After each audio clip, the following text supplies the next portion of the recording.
Welcome viewers to the third segment of the fifth lecture for the online series of lectures for the course of linear algebra. In the previous segment, we proved in Theorem 3 that a given subset of a vector space V, the vector subspace spanned by this subset can be regarded as the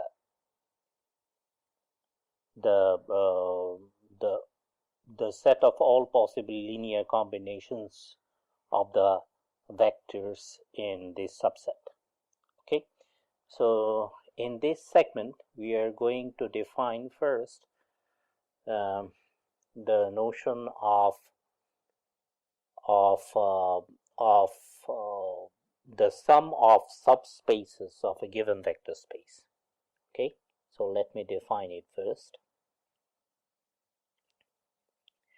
If S1, S2, all the way up to Sk are subsets of a vector space V over some field F, the set of all sums U1 plus U2 plus all the way up to UK of vectors Ui belonging to the set Si is called the sum of the subsets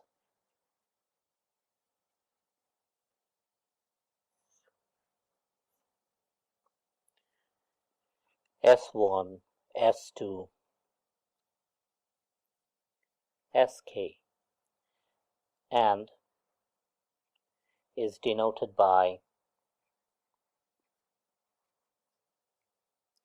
S1 plus S2 plus all the way up to Sk, or in summation notation it's written as sum over all Si's where I runs from 1 to K. Okay, so this is the notion of sum of subsets of a given vector space V if W1, W2 all the way to Wk are subspaces. Now they are not just subset, they are subspaces of the vector space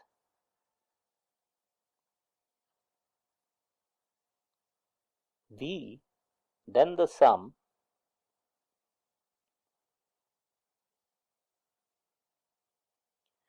W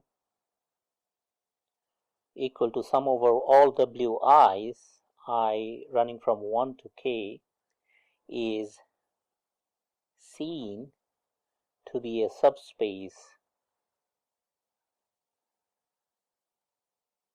of V which contains each of the component subspaces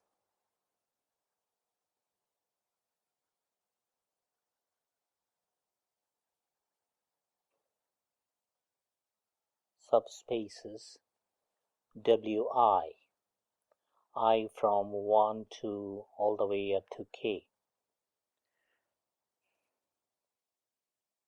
Okay,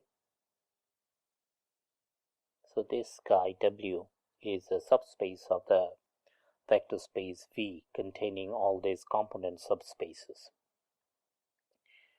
Okay, so how do we see that? Indeed, choose two vectors U1 and u and v in the subset W, so that one has the following decompositions.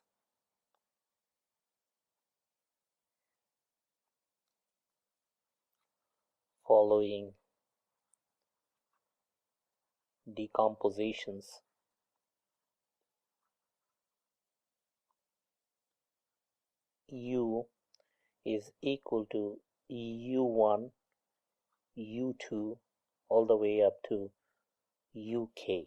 This is the decomposition of the vector u lying in W, with each of these components of u, ui, belonging to the subspace Wi, okay, for all I in this finite set. Okay, now since V is a vector in W as well, then V has the following decomposition.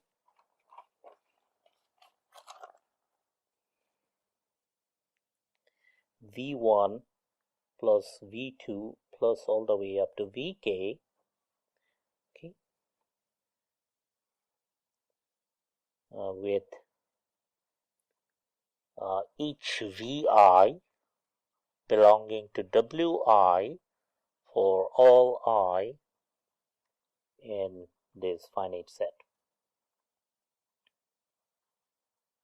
Okay, so that for any scalar in F, one obtains Cu plus V to be equal to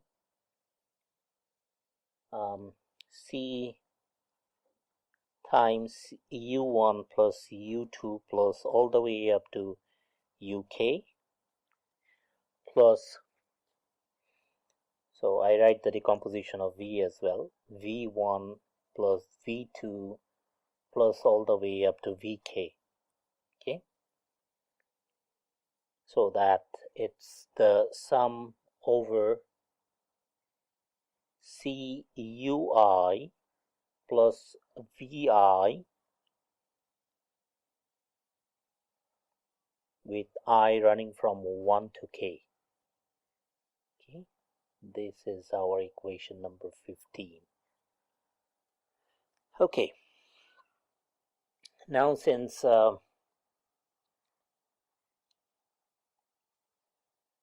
Ui, Vi, they both belong to the subspace Wi for a given I in this set 1, 2 all the way up to k,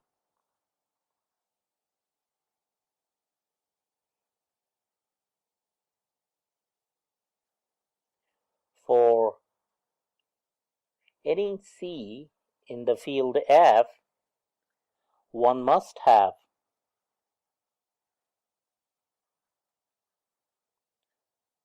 Cui plus Vi must belong to Wi, as Wi is a subspace of V by using theorem 1. Okay, we can see that immediately. Therefore, from 15,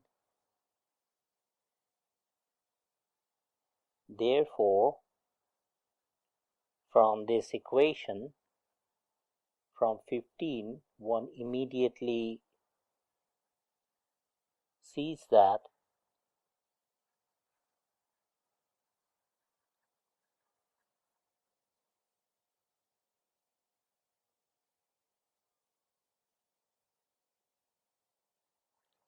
Cu plus V should belong to W, okay, because each Cui plus Vi belongs to Wi,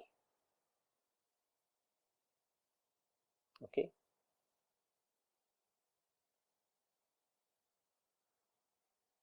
Or in other words,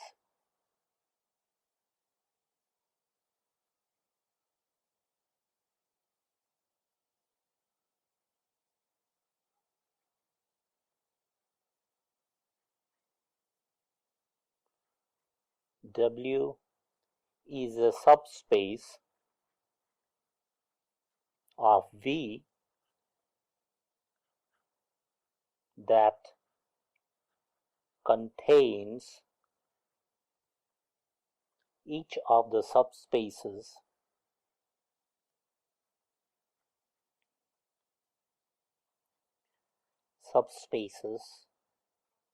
Wi for all I in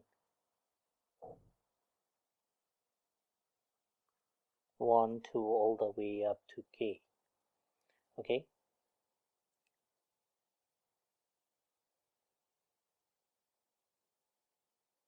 Now using the argument,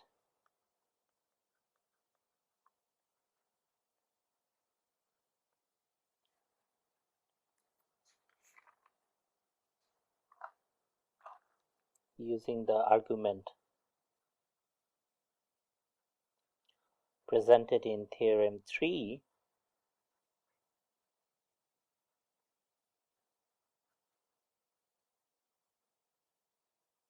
one should be able to verify that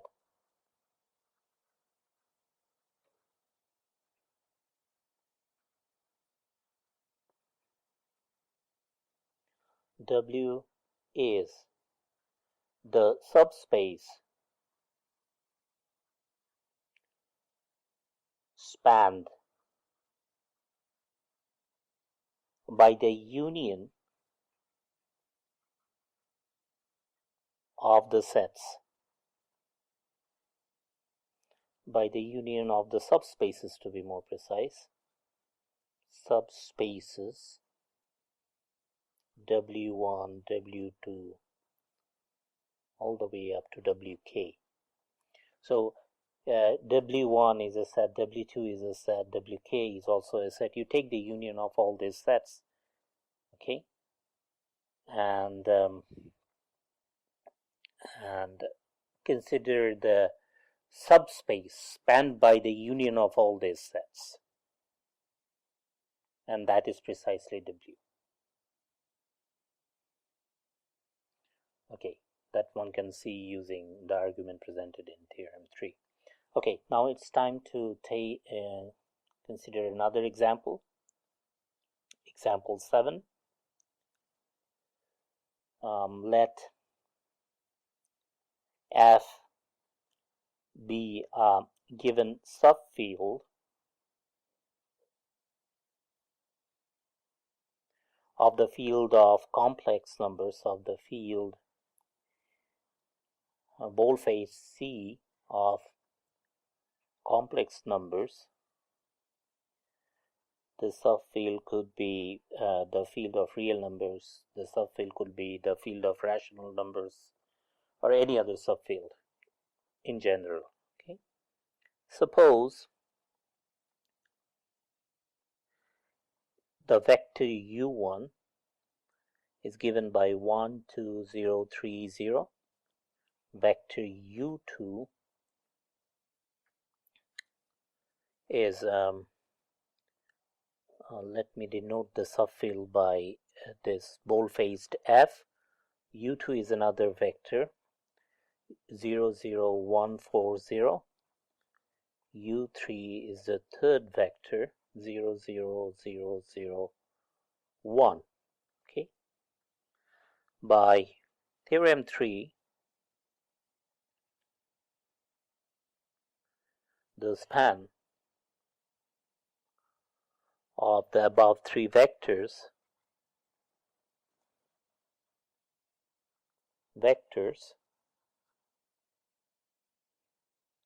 is a subspace.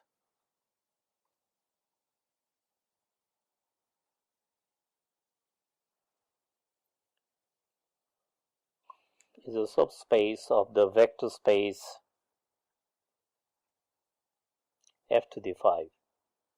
Okay, these are 5 tuples, as one can immediately see, and if one takes the vector space of all 5 tuples over the subfield F of complex numbers, of the field of complex numbers, okay, then the subspace spanned by these 3 vectors is going to be is going to be a subspace of this vector space f to the 5, okay, which we denote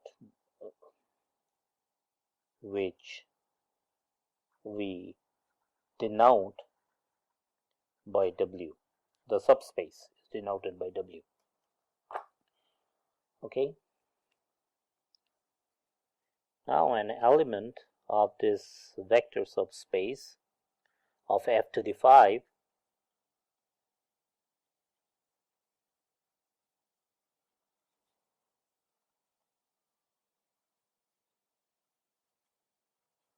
can be written as an F linear combination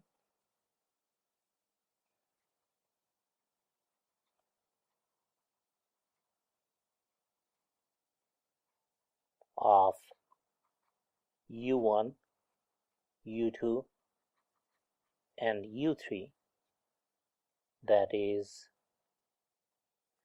given U in this subspace W, one can find scalars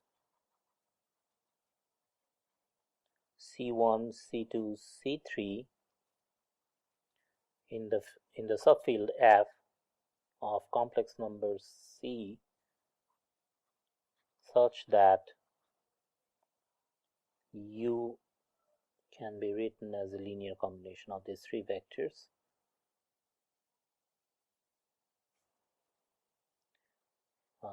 C1 U1 plus C2 U2 plus C3 U3, right? So, which means C1 times the vector 1 2 0 3 0 plus C2 times the vector 0 0 1 4 0, and then C3 times 0 0 0 0 1. Okay, so you add them up to get C1, and then 2C1, and then C2, 3C1 plus 4C2, finally C3. Okay, good. Alternatively,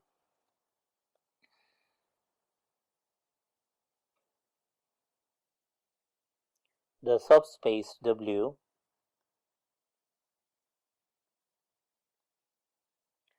consists of 5 tuples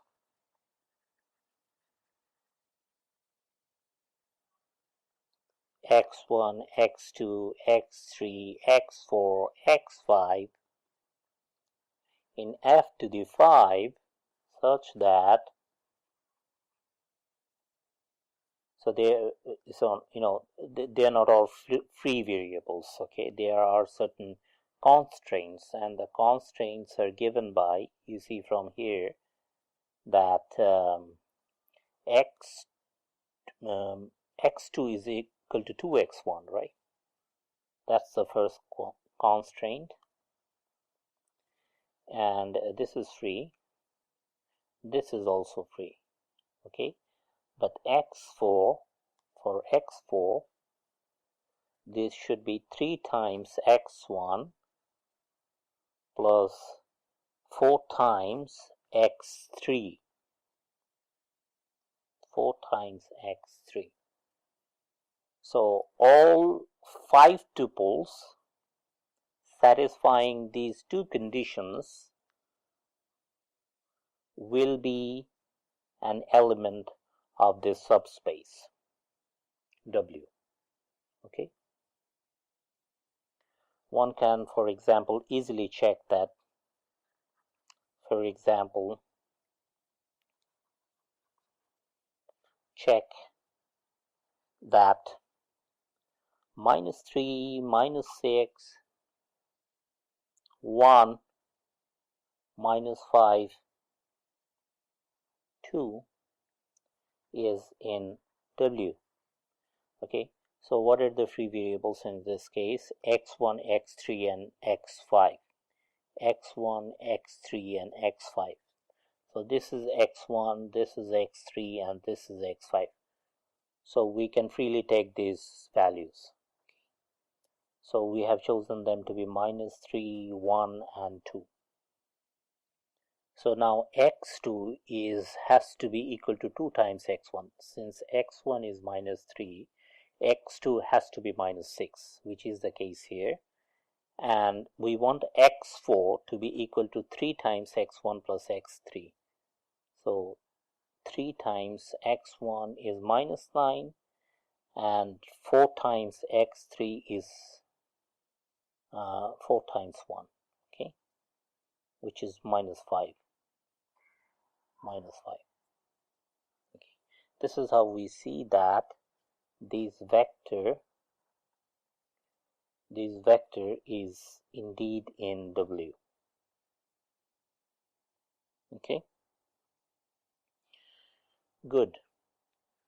But so I keep the 3 variables to be the same. -3, x1 is -3, x3 is 1, and x5 is 2.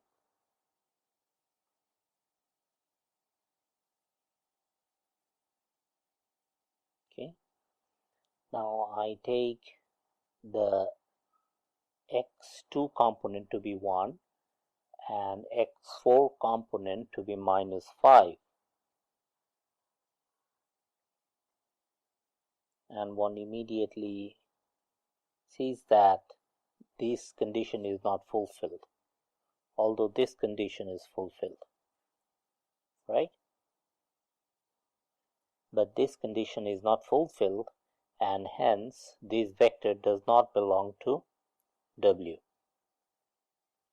Okay, so given a vector, we can easily check that if that vector belongs to the subspace W or not. Okay, all right. So now our 8th example is about matrices. Example 8.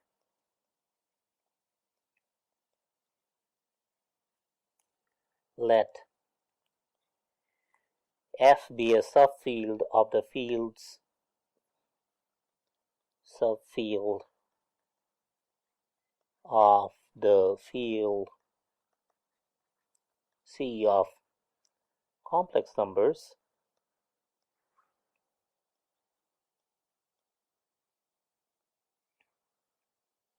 let W1 be the subset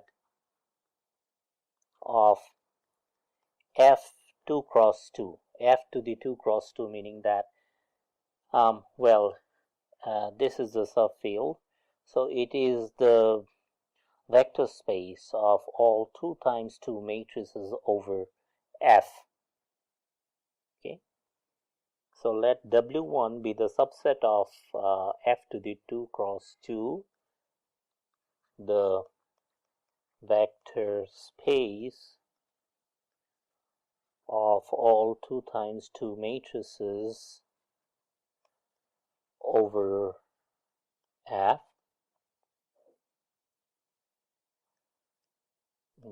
consisting of, so this W1 consists of 2 times 2 matrices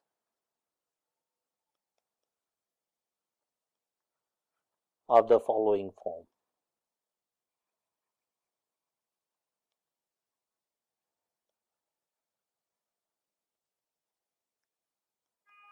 X, Y, Z, 0, with X, Y, and Z belonging to the subfield F.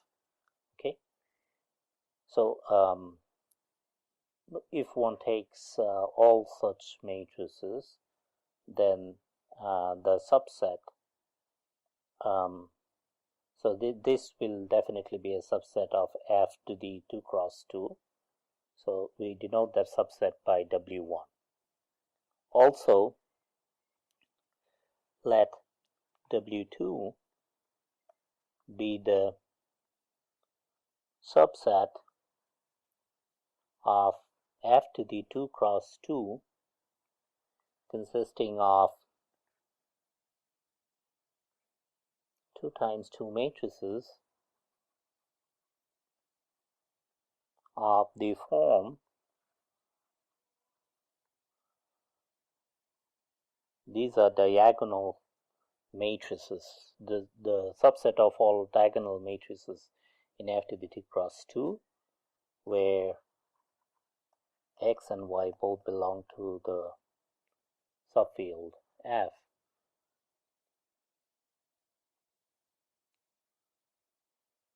Then both W1 and W2 are subspaces of F to the 2 cross 2. One can check using Theorem 1. Okay.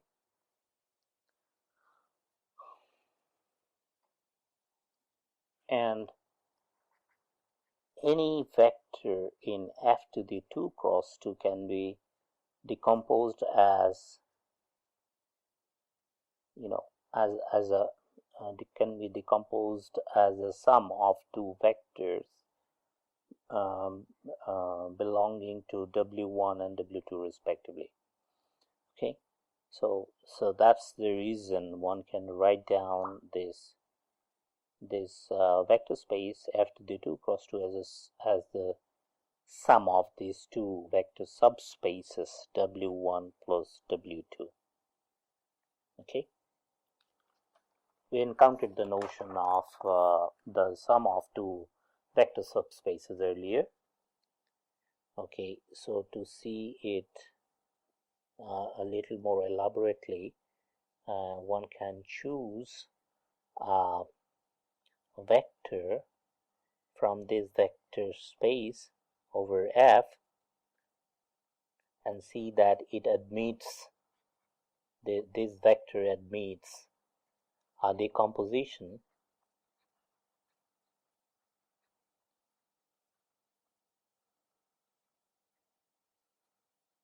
as follows. One can write it as ABC0 plus 000D0. This guy belongs to W1 while this belongs to W2. Okay,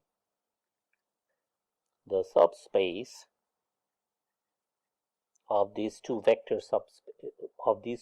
constituent subspaces, of the intersection of these two constituent subspaces. Okay, we know that the intersection of two vector subspaces is again a vector subspace, right? So this subspace, on the other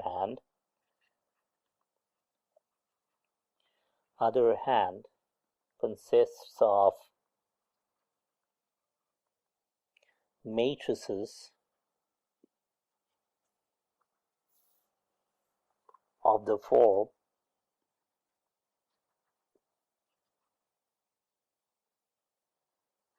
A000 with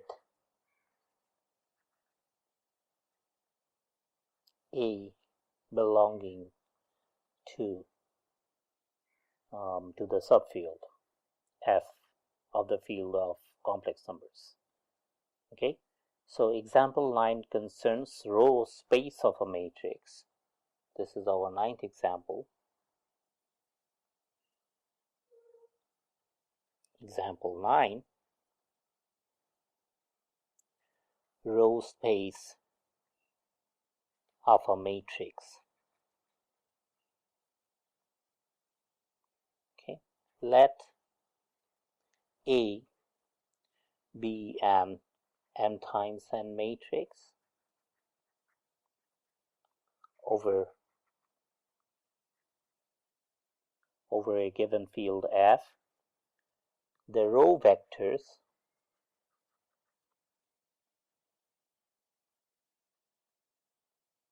of A are the vectors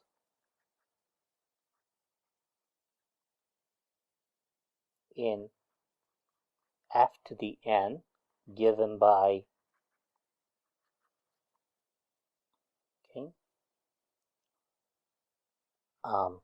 vector ui ai1 ai2 all the way up to ain, right? There are m such vectors, right, that one can find from A, from the expression of A, because there are m rows, so there will be m such vectors, and there will be n components of each of these m vectors. Okay, in other words, each of these m vectors is an element of f to the n. Okay, I is any of these n numbers, any of these m integers, first positive m integers, positive m integers, right? Okay, the subspace of f to the n, right? As we already have seen that these vectors belong to f to the n. Okay, so we consider the subspace of f to the n spanned by these m vectors. So the subspace of f to the n spanned by the row vectors of A, there are m such vectors, row vectors of A, is called the row space of A. Okay,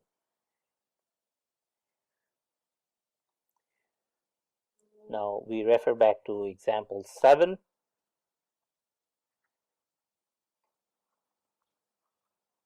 Where we had 3 vectors, right? Example 7.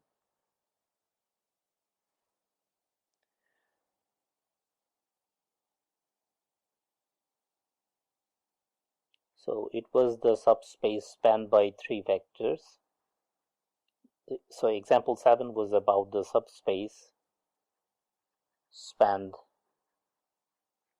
by 3 vectors in f to the 5. Okay, what are those vectors? 1, 2, 0, 3, 0, right? The second one was 0, 0, 1, 4, 0, and the third one was 0, 0, 0, 1. These were the 3 vectors, and so we want to write this subspace spanned by the 3 vectors as the row space of a given vector. So these vectors are going to be the 3 rows of our matrix. Okay, so we are going to have 3 times 4 matrix. So the matrix that we are considering is, the first row of this 3 times 5 matrix is going to be 1, 2, 0, 3, 0. The second row being 0, 0, 1, 4, 0. And the last row is going to be equal to 0, 0, 0, 0, 1. Okay, so these are the 3 rows of this matrix A, and so we were interested in the vector subspace of f to the 5 spanned by these three vectors, okay, which are the rows of this matrix A. So essentially we worked out the row space of this matrix A in example 7. Okay,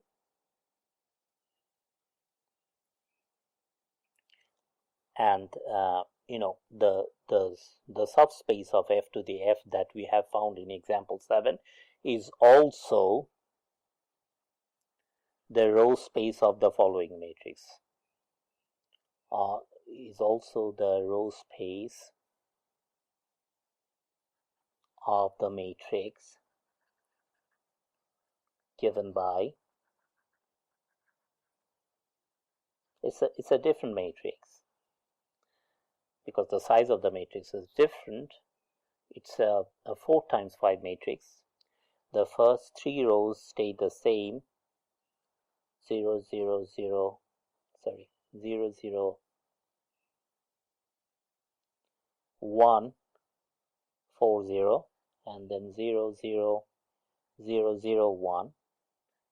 And the final row of this matrix B is going to be -4, -8, 1, -8, 0.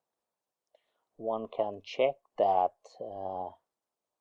by multiplying the first row with -4, and then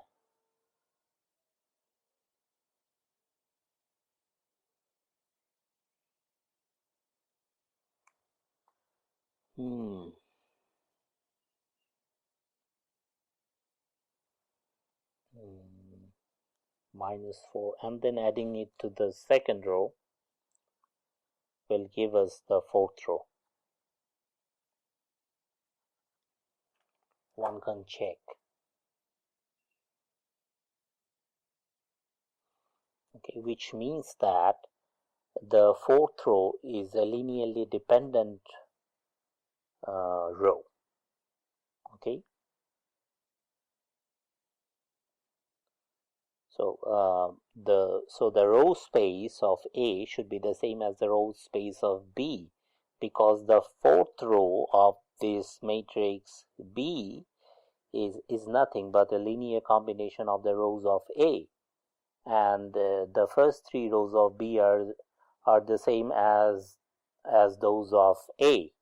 So the row space of these 2 matrices are going to be the same. Okay, all right. So at this point I suggest some exercises from the book by Hoffman and Coombs. Let me list those problems. Suggested exercises.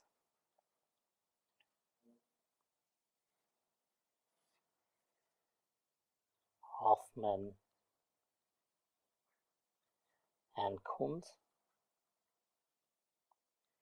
page 39, problem number 2, 3, 4, 5, 8, and 9. Okay, all right. So now the concept of basis and dimension. Basis and dimension.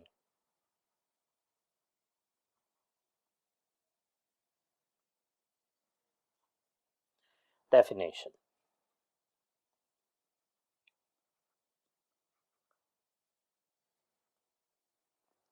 Let V be a vector space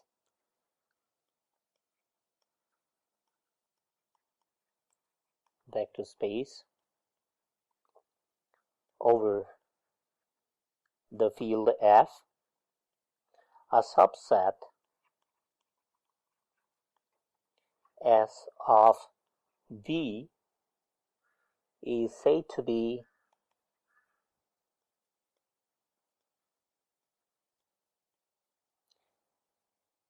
linearly dependent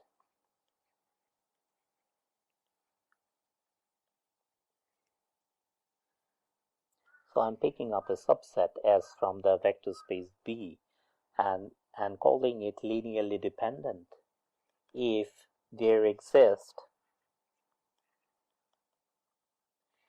a distinct vectors u1, u2,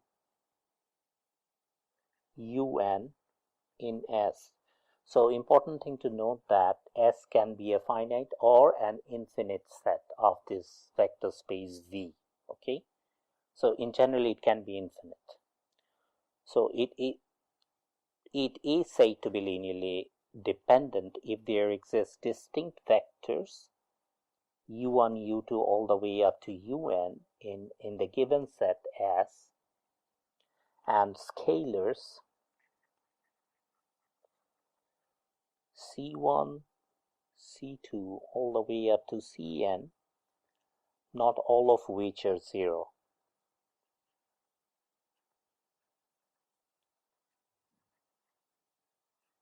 It means that at least one of them is non-zero, or in other words, not all of which are identically 0, such that C1 U1 plus C2 U2 plus all the way up to Cn Un is equal to the 0 vector. Okay, this is our equation number 15.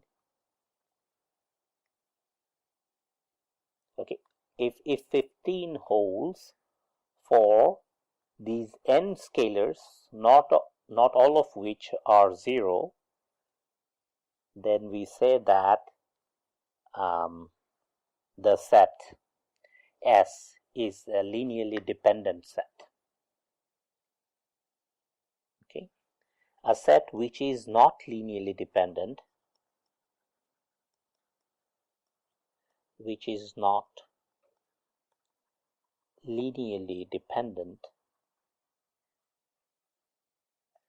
is called linearly independent,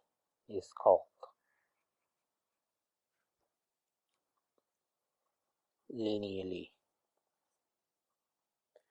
independent.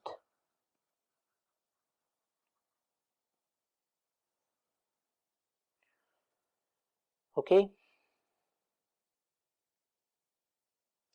in the case where S contains only finitely many vectors,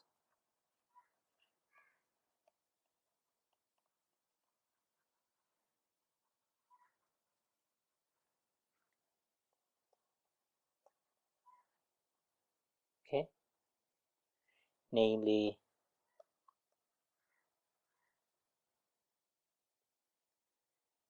U1, U2,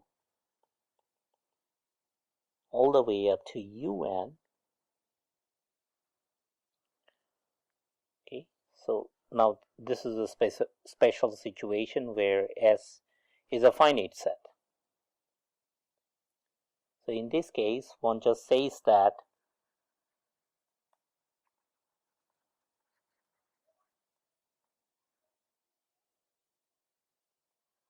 u1, u2 all the way up to un are dependent or independent. Instead of saying that the set S is dependent or independent. So one can talk about the dependence or independence in terms of the vectors directly without referring to the set, if the set consists of finitely many vectors. Okay. Instead of saying that S is dependent or independent. Good. Now some consequences of this definition of linear dependence and independence. Some consequences of the definition of linear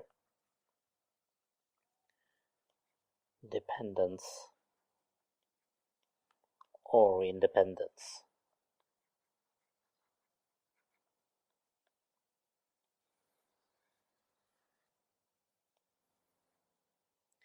The first consequence is that any set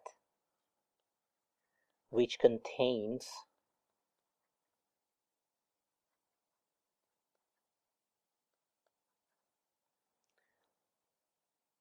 a linearly dependent set is also linearly dependent. Is also linearly dependent. It's an easy consequence of the definition of a linearly dependent set. Okay. The second consequence is that any subset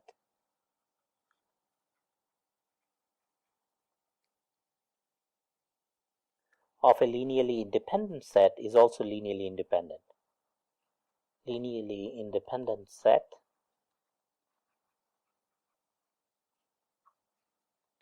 is also linearly independent.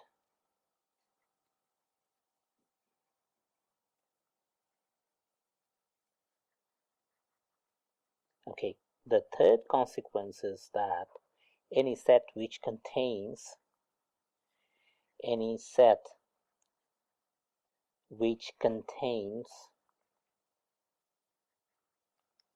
the vector, the zero vector, is linearly dependent.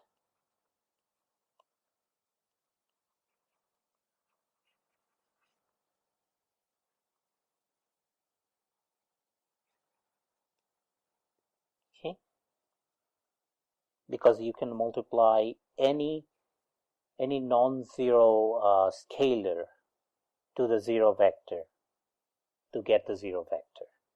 All right.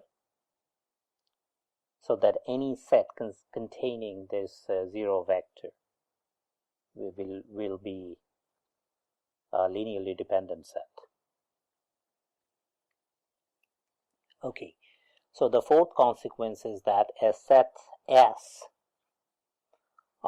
the fourth consequence is very important because in practical problems or in applications we need to use this fourth consequence very frequently. A set S of vectors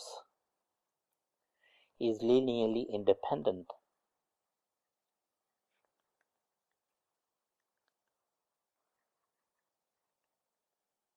if and only if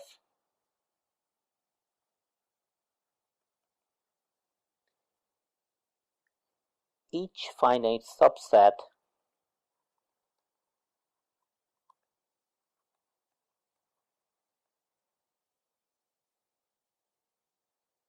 is linearly independent.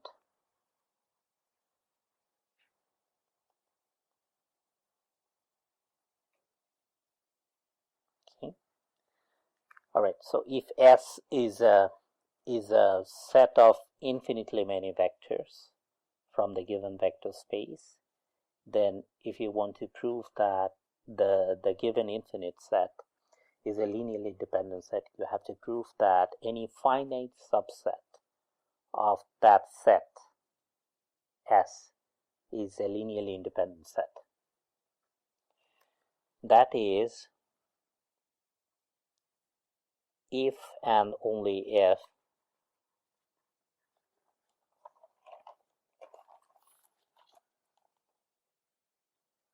for any distinct vectors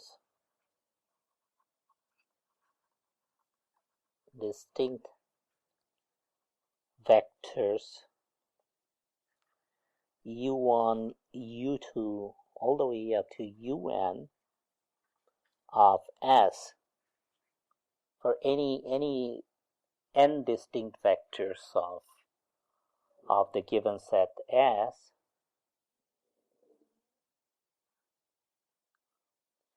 C1 u1 plus C2 u2 plus all the way up to Cn un is equal to the zero vector will imply that all these coefficients are zero. Each Ci is equal to 0. Okay. All right. So this is the fourth consequence. Now, definition of a basis of a vector space.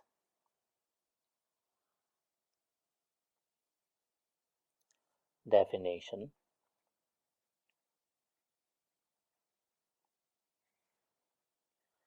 Basis of a vector space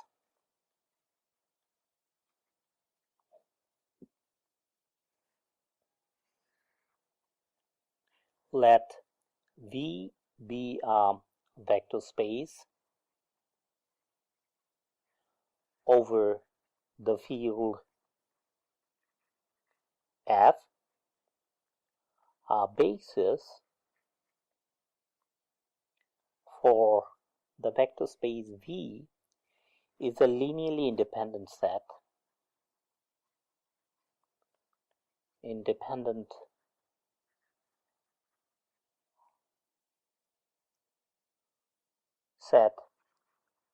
of vectors in V which spans the whole vector space V. Okay. The vector space V is finite dimensional.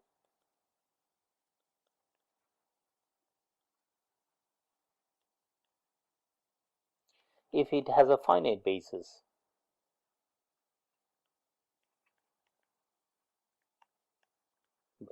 Otherwise, it's infinite dimensional.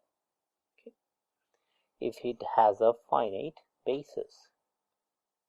Okay, that's the definition of a basis of a vector space. Example 10.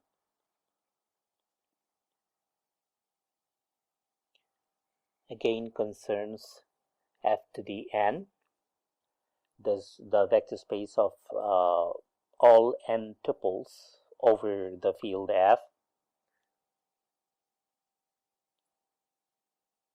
Okay, which means that the components of all these n tuples take their values from the field F. Let F be a field, and in F to the n, let S be the subset consisting of the vectors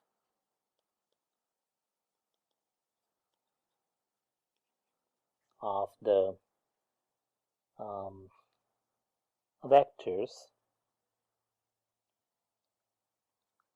epsilon 1, which is 1, 0 all the way up to 0, meaning that the first entry is 1 and all the other entries are 0. So all the entries except for the first entry are 0.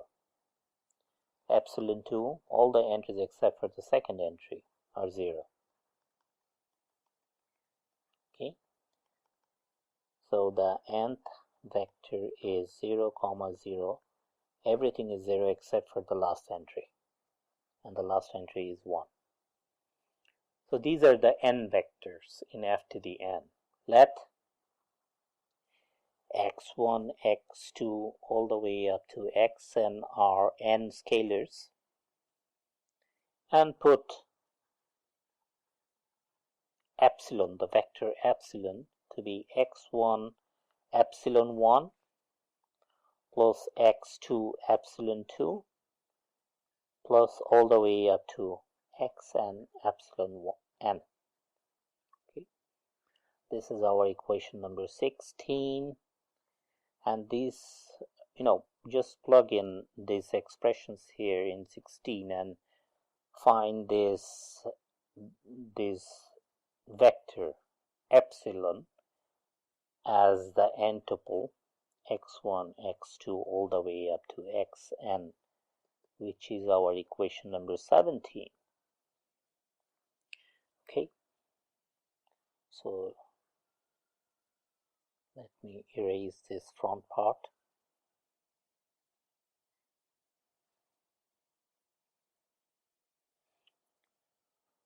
Hence,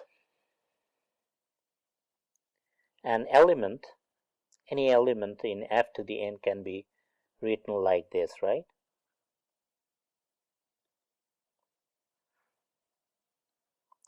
An element in f to the n can be expressed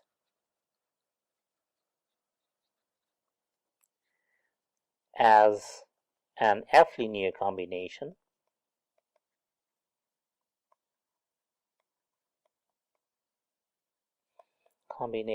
of the vectors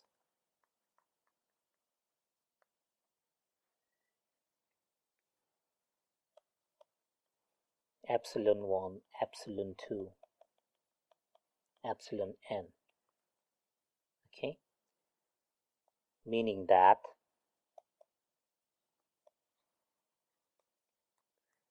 the set S, which is a collection of these n vectors, epsilon 1, epsilon 2, all the way up to epsilon n, spans the vector space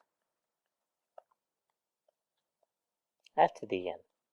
Okay, so if you have a set consisting of certain vectors of a given vector space, to check that the vector the set spans the whole space or the whole vector space, you have to check that any vector, any generic vector from the vector space can be written down as a linear combination of the vectors in that set S. Okay, that way you prove that the given set S spans the whole vector space. That's what we are doing here. Okay. Now set epsilon, vector epsilon, to be 0 in 16 in this equation. That is, we have the 0 vector to be equal to x1 epsilon 1 plus x2 epsilon 2 plus all the way up to xn epsilon n, right? Which is the same as from 17. We see that this vector is nothing but the sum of these vectors is nothing but this n tuple, right? And we require this n tuple to be the 0 vector, meaning that all the components are individually 0. x1 is equal to 0, x2 is equal to 0, all the way up to xn equal to 0. Okay, so now the fourth consequence. It's time to apply the fourth consequence of the definition. So we remember we discussed 4 consequences of the definition of linearly dependent and independent set.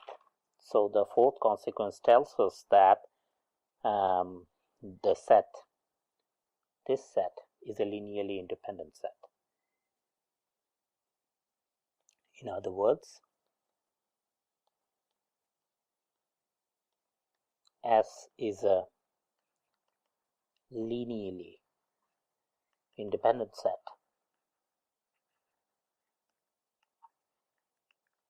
Okay.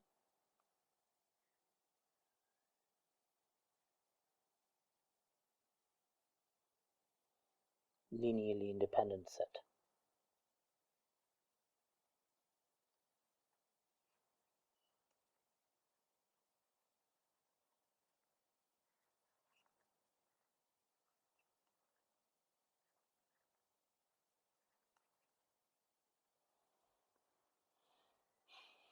Hence,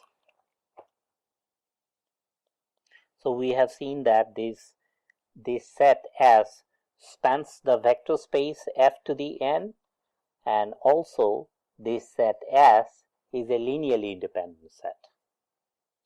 It means that S is equal to epsilon 1, epsilon 2 all the way up to epsilon n is a basis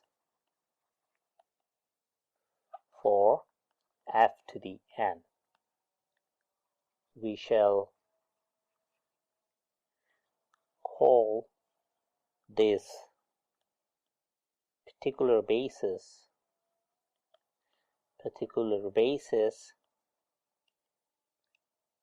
the standard basis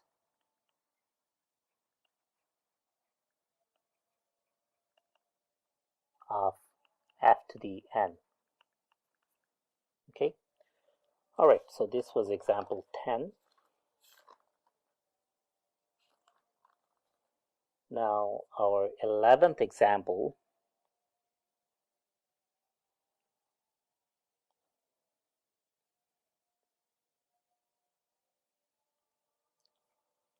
concerns polynomials. Example 11. At this point,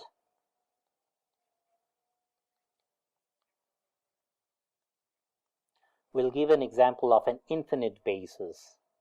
So far we have been dealing with finite basis, right?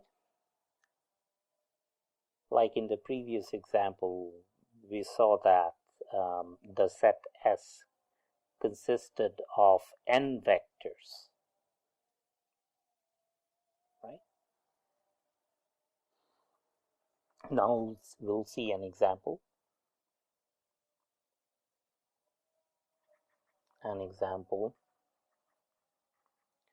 Of an infinite basis.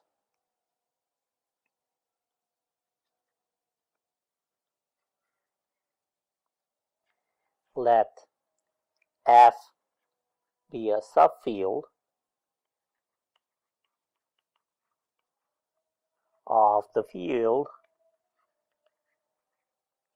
C of complex numbers.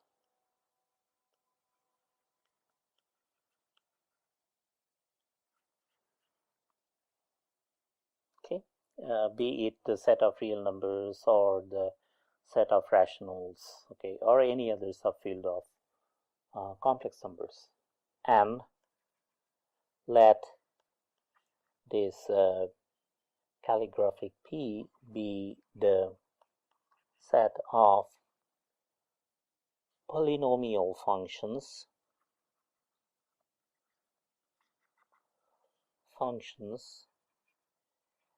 over F. Okay.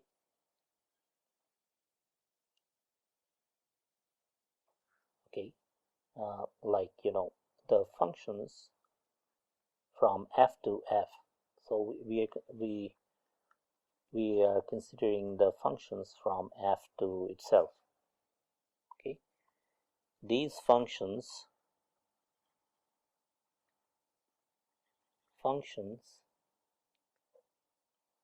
are functions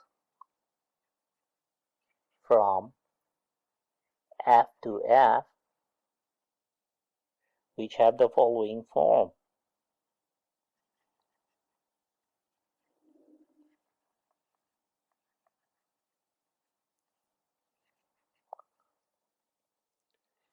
f of x is equal to c0 plus c1x plus c2x squared plus all the way up to cn x to the n. That's our equation number 18. Okay, that's the generic expression of an nth degree polynomial in x, okay, which is a map from the field of f to from the subfield f of the field of complex numbers. Okay, meaning that this guy x is in f and f of x is also in f.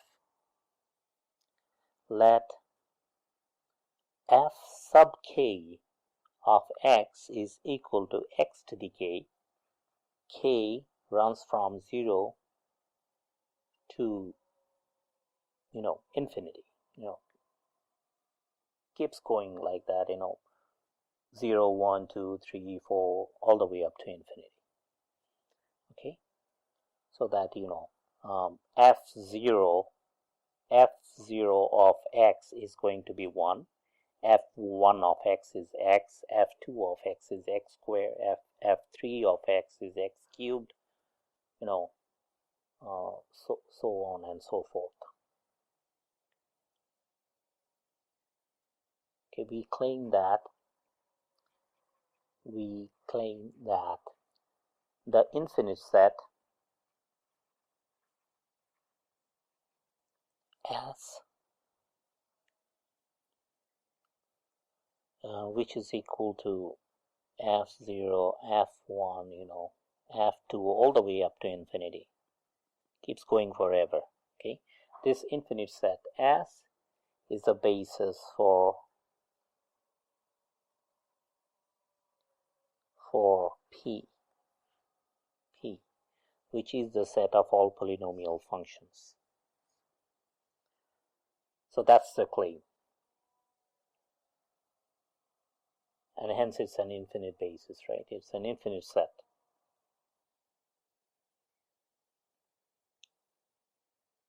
Now, in order to prove that it's a basis, I have to prove that it spans the vector space P, and I also have to show that it is a linearly independent set.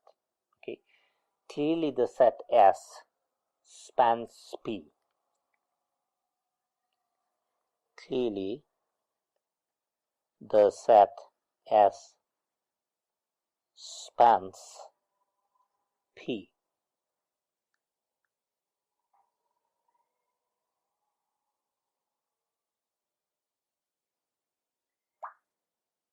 Since a given polynomial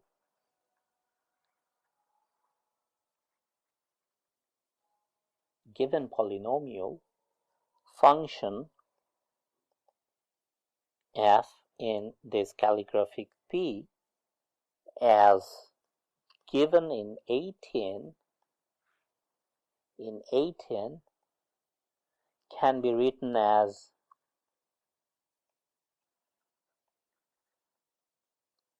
f is equal to, using these functions, f can be written as f0, this c0 times f0. Okay, f0 is 1, so it's c0 times f0. Then c1 times f1, okay, and then c2 times f2 plus all the way up to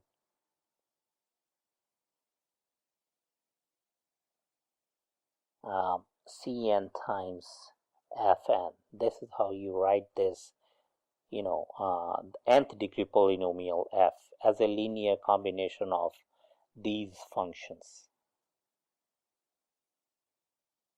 N of these functions, not all of these functions, because k runs from 0 to infinity. I'm just taking, I need the first n,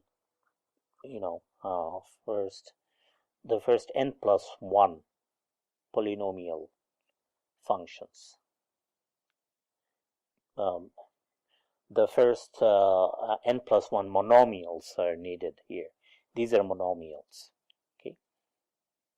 Okay, so this is our equation number 19. So I need some room.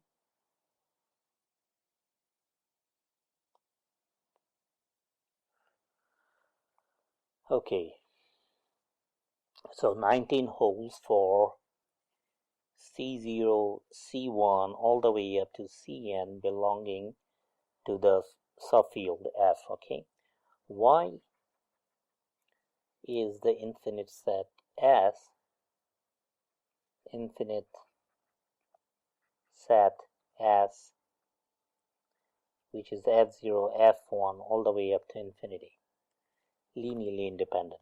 Why is it linearly independent? That's a question.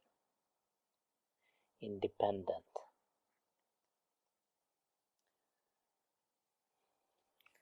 Well, let us try to show this, to show that the set F0, F1 all the way up to infinity are to show that this set is linearly independent.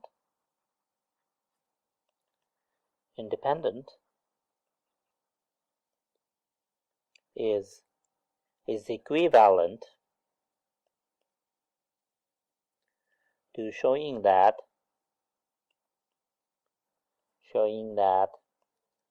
each finite subset, remember, each finite subset is the fourth consequence again of the definition of linearly independent set. To show that this infinite set is linearly independent is equivalent to showing that each finite subset of this is linearly independent.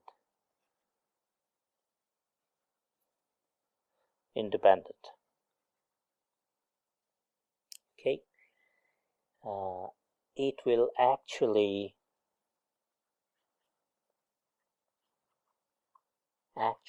suffice to show that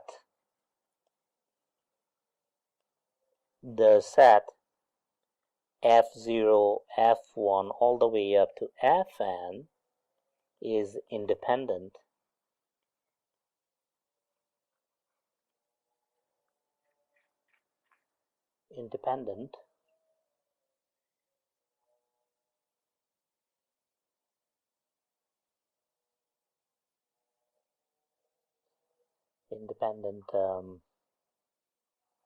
for each n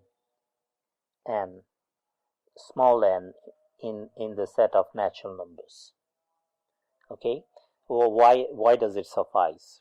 Because if I take any finite subset of this infinite collection, any finite subset of this infinite collection can be shown to be a subset of one of these finite collection for some n in the set of natural numbers.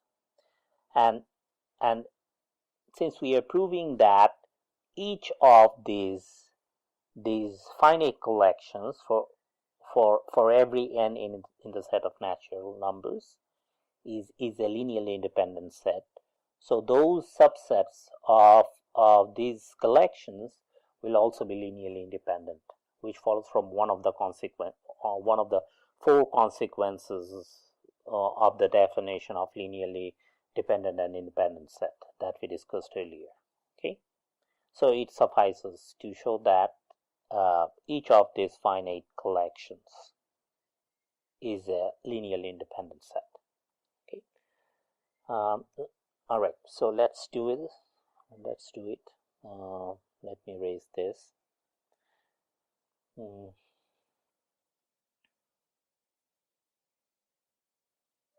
Suppose that C0, F0 plus C1 F1 plus all the way up to Cn Fn is equal to 0. 0 on the right side, this guy is the zero function. Zero function defined as 0 of x is equal to the scalar 0. This is the scalar 0. Okay, good. This says that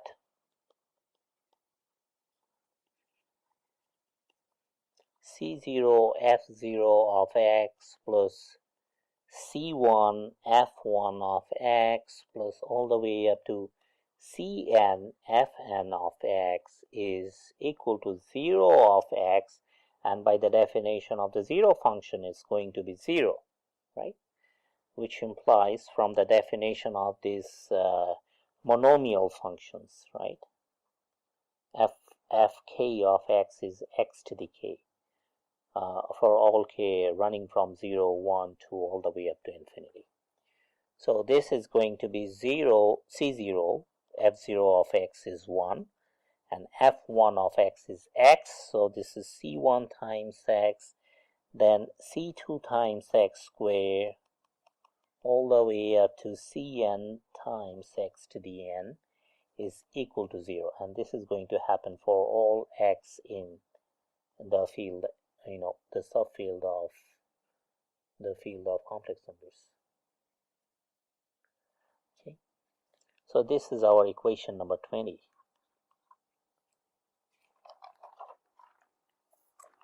Okay, right, that is, so it tells us that every x belonging to the field, the subfield f of the field of complex numbers is a root of the polynomial equation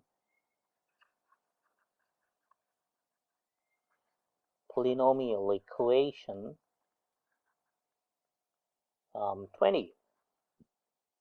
But we know that a polynomial equation of degree n with complex coefficients can have at most n distinct roots.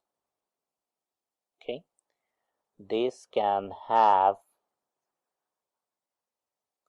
at most n distinct roots, which is a consequence of the fundamental theorem of algebra. Okay, well,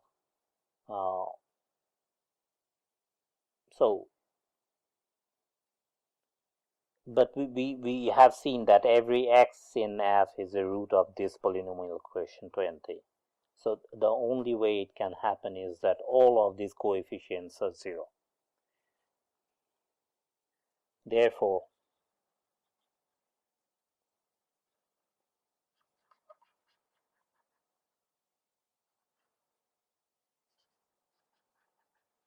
that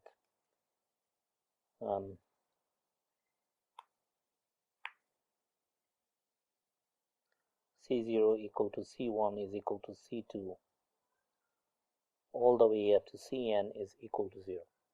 All of them are 0.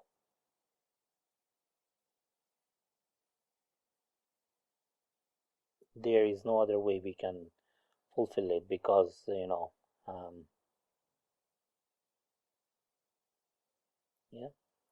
because this holds for all x in f, so that's the only way we can satisfy it. All these coefficients are identically equal to 0. So now, according to the fourth consequence of the definition of linearly independent or linearly dependent set, we arrive at the conclusion that the set S, well, we arrive at the conclusion that this guy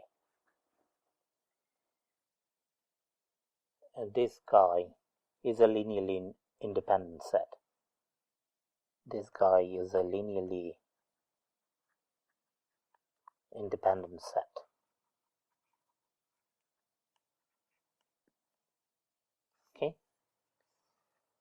So for it is a linearly independent set for any n in the set of naturals. So this infinite collection is also a linearly independent set.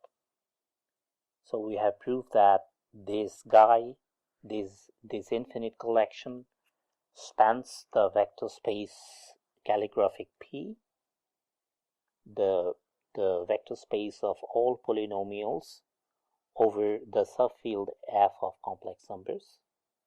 Okay, and it is a linearly independent set, and hence this collection, this infinite collection, is a basis for the vector space P. Okay, so I think at this stage I'll take a break, and we'll come back with more results and their proofs in the last segment of the 5th lecture. Thank you for attending this 3rd segment.